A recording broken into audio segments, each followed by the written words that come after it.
Hi everyone. This is talking about environmental health and how it relates to manufactured goods and the production of them. And so this is your book has talked about different organizations that are involved, OSHA and the mining industry, which was a lot in the fossil fuels, um, and all of these different United States governmental agencies, and then other countries have theirs that kind of that'll play a big role in the producing of different manufactured goods. And that's because not only are they there to keep workers safe, but they're there to help make sure everyone else is safe as well. And so, in this particular chapter, you'll look at the fact that social and economics do play a role in some of these things, and that it can take a long time for certain regulations to come in to help prevent because of that.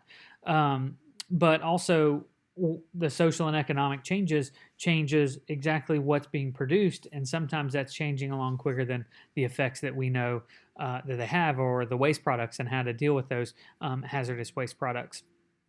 And so in this particular one, that we have disasters that have been caused by the production and mishandling of waste, or the way things should be done, and those will be touched on in this.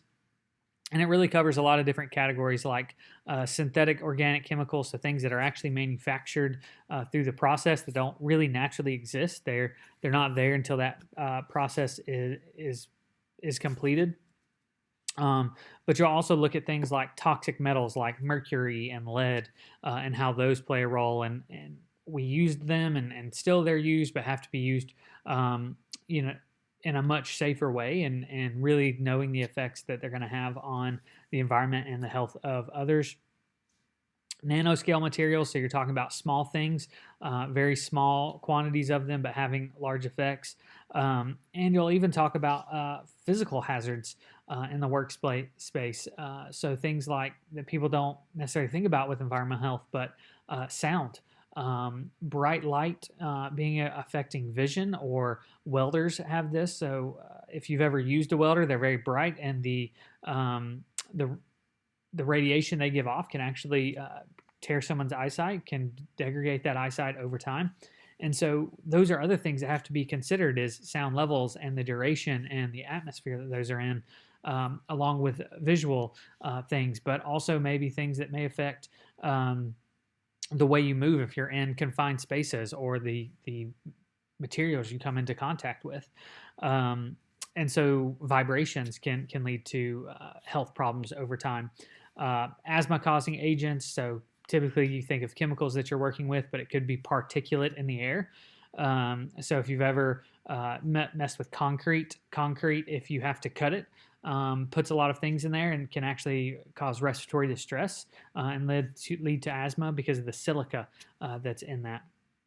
And so you're looking at that and the regulations of of industrial pollution and the things that go in with that, and how the fact that regulations here in the United States do not keep everyone safe from those, because of wind currents and water currents that we've talked about in the past. And so China may not have the same regulations, and if they produce a lot of contaminants into the atmosphere, into the environment, and then winds carry those over into California, Alaska, Washington State, and beyond, you could still see issues with the environmental health and the health problems people are having from something that is coming from a foreign agency. And so you do have to look at measures for that. And this is where politics sometimes come into play, about talking to other countries and trying to inform everyone and keep everyone safe, and not just our own country, because the environment doesn't know borders. It doesn't just stop in those places.